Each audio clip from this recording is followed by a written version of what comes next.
Nicolas de Villiers, Le Puy du Fou, je le disais, c'est une plongée à travers les siècles. On croise, des vikings, des chevaliers, des guerriers du Moyen Âge. Vous diriez que c'est un parc historique?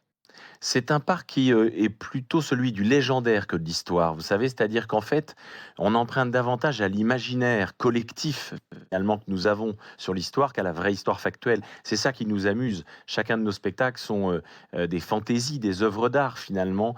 Mais en fait, ce qui nous intéresse, c'est plutôt ce que vous avez dans la tête, plutôt que ce que les historiens, eux, peuvent, savoir et enseigner. Oui, voilà, Le je c'est vous donc pose ça la qui, question parce que c'est vrai que fait depuis la création du parc, dans les années 80, création qu'on doit à votre père, hein, Philippe de Villiers, il y a eu quelques, critiques de la part, d'historiens et plus récemment un livre, Le Puy du Faux, qui a été coécrit par 4 historiens qui ont séjourné pendant quelques jours dans le parc et qui, dénoncent voilà une falsification de l'histoire, une histoire un peu malmenée qui transmettrait, voilà un discours, parfois, anti-républicain, anti-égalitaire. Qu'est-ce que vous répondez à ça? Je réponds que on fait pas le même sport. Vous savez, c'est un peu comme demander à Raphaël Nadal, qui est un grand joueur, eh bien, de commenter le jeu de Fabien Galtier, dans le rugby. Ce sont 2 sports différents et donc un historien qui vient commenter le travail d'un artiste, eh bien, je crois que, c'est simplement, 2 logiques différentes, 2 sports différents et qui n'ont absolument rien à voir les uns avec les autres.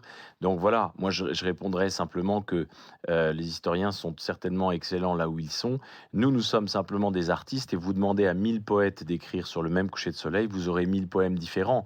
Notre façon d'écrire, notre façon de raconter les histoires, eh bien, ce que je constate, c'est qu'elle rencontre le succès, un vrai succès, que l'histoire ne rencontre plus d'ailleurs dans les écoles. L'histoire enseignée par les historiens, elle, ne rencontre malheureusement plus son public. Nous avons 2,5 millions de visiteurs chaque année. C'est une joie de voir que, eh bien, tout le monde se retrouve au Puy du Fou, quelle que soit justement, sa propre culture et le milieu dont on vient. On se retrouve au Puy du Fou, on y retrouve, une partie de soi-même et on vibre tous ensemble à des choses qui sont belles et spectaculaires et c'est ça qui finalement conduit à une vraie émotion et c'est ça le principal.